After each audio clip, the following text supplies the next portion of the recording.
송생과학입니다. 오늘은 일의 양이 0인 경우에 대해 배워보도록 하겠습니다.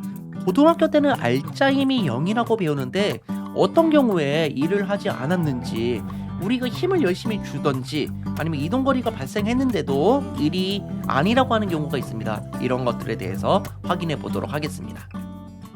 물체에 힘을 작용하더라도 힘의 방향으로 이동한 거리가 0이면은 일의 양은 0인 겁니다. 그래서 이 여학생이 지금 앞으로 열심히 밀고 있고 이 친구가 열심히 들고 있습니다. 근데 이 친구가 밀어도 이 상자가 꿈쩍하지 않으면은 상자의 한 일의 양은 0인 겁니다. 그리고 이 친구가 들고 버티고 있으면은 이동 거리가 발생하지 않기 때문에 역시 상자의 한 일의 양은 0이 되는 것이죠. 힘의 방향과 물체의 이동 방향이 수직일 때 일의 양은 0입니다. 그래서 학생들이 가장 여기서 충격을 많이 받고 있는데요. 이 상자를 들어 올리기 위해서는 위쪽으로 힘을 줘야 되는 거죠. 그런데 이 친구가 지금 앞쪽으로 걸어가고 있기 때문에 실제로 이 상자의 한 일의 양은 0이 된다라고 하는 것입니다. 왜냐하면 힘의 방향과 이동 방향이 수직이기 때문에 그렇고요. 나중에 고등학교 때 가면은 W는 FS 코사인 세타라는 값을 이용해 가지고 이것을 증명하게 될 것입니다. 그래서 고등학교 때 그 이유는 자세히 배우시면 되는데 우선 기억해 둬야 될 거는 힘의 방향과 이동 방향이 수직일 때 일의 양은 0이다라는 점은 꼭 기억해 두셔야 됩니다. 세 번째로 물체가 일정한 속력, 즉 등속 운동으로 이동하고 있지만 힘이 작용하지 않는 상태를 말합니다. 보통은 이런 빙판에서 미끄러지는데 일정한 속력으로 미끄러지는 경우에 이런 말을 하는 겁니다. 그래서 외부에서 힘이 주어지면 더 빨라지거나 느려지겠지만 일정한 속력으로 나아간다는 것은 힘이 주어지지 않는 상태로 이동 거리만 발생하는 겁니다. 따라서 일의 양이 0이라는 표현을 쓰게 되는 거고요. 앞서 말했듯이 알짜임이 0이라고 제가 수업을 하기도 했었습니다. 그래서 알짜임이 0이다, 일의 양이 0이다 이런 것을 잘 기억해 두시면 되겠습니다. 마찰력이 없는 아이스 링크장이나 우주 공간에서 우주 탐사 인공위성이 이제 일정한 속력으로 나아가는 경우가 이와 같은 경우라고 볼 수가 있겠습니다. 따라서 힘의 방향이 존재하고 있어요. 그래서 이 힘의 방향으로 위쪽으로 들어올려서 이동 거리가 발생했다면은 요건 일을 한 겁니다. 근데 힘의 방향으로 딱 힘을 주고 있는데 그냥 버티고만 있는 거예요. 그래서 뭐 위로 움직이지도 않고 아래로 내려가지도 않은 경우에는 일을 하지 않은 거라고 볼 수가 있겠습니다.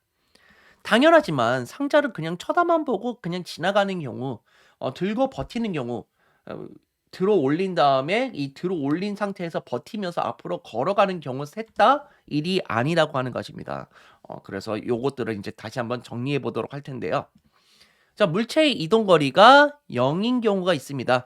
아무리 큰 힘이 작용하더라도 물체가 이동하지 않으면은 힘의 한 일의 양은 0이라고 합니다. 따라서 이 친구가 열심히 들고 버티고만 있다면은 힘이 몇 개의 한 일은 0이라는 표현을 쓰게 되는 겁니다. 그래서 요 친구도 지금 들고 버티고만 있다면은 0인 겁니다. 그리고 이 친구도 들고 지금 버티고만 있죠? 그렇기 때문에 이 친구가 한 일의 양도 0이고, 요렇게 들고 있어도 들고 버틴다라는 표현을 쓰면 0인 겁니다. 뭐 요런 요상한 자세를 하더라도 완벽하게 움직이지 않고 버티고 있다라고 하면은 역시 일의 양이 0인 것이라는 점을 알고 계시면 되겠습니다.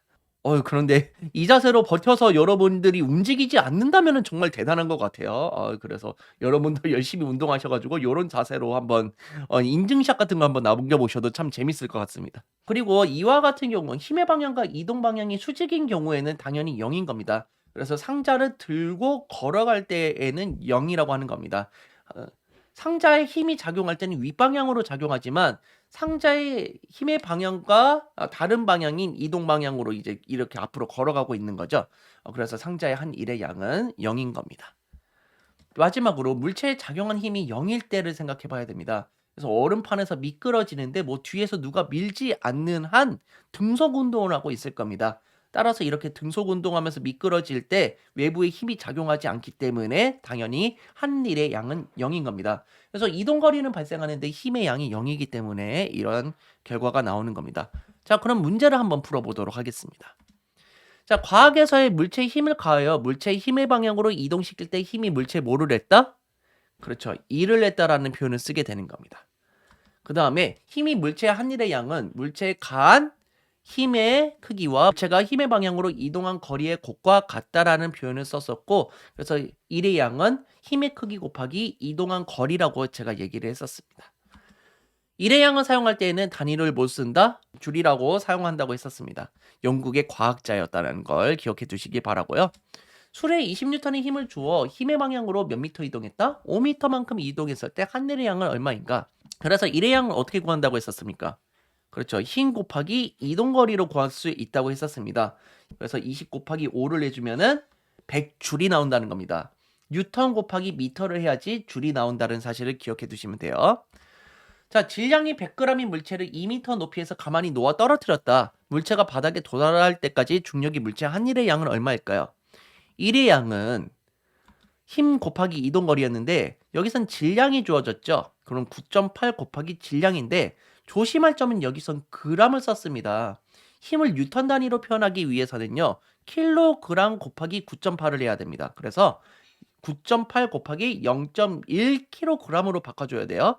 그렇게 하면 이제 뉴턴을 구할 수 있게 되는 거고 2m를 곱해주게 되면은 우리가 1.96줄이 나온다라는 점을 확인할 수가 있습니다. 단위 환산에 대한 것도 꼭 잘 기억을 해두실 필요가 있겠습니다. 자, 밑줄 친 일의 뜻이 과학에서의 일인 것은 무엇일까요? 오늘 할 일이 많아. 이거는 좀 감정적인 건 아니죠. 무슨 일이 있어 보여. 걱정하는 거. 지나고 보면 아무 일도 아니야. 얘도 약간 감정적이네요. 수레를 밀고 가는 일을 했더니 더워. 수레에 힘을 줘서 밀고 갔다라는 얘기죠. 그래서 4번이 정답이고요. 삼촌께서는 무슨 일을 하신다고 했었지? 직업을 물어보는 일이죠. 그래서 5번도 아니라고 볼 수가 있겠습니다. 다음 시간에는 중력에 대해서 한 일과 중력에 의한 위치 에너지의 관계에 대해서 알아보겠습니다. 그래서 다음 시간에는 물체를 들어 올리거나 내릴 때 에너지가 이제 발생한다고 합니다. 그 에너지에 대해서 자세히 배워보도록 하겠습니다. 자, 이 영상이 즐거우셨으면 좋아요, 구독하기 부탁드리겠습니다. 여러분 감사합니다. 송바.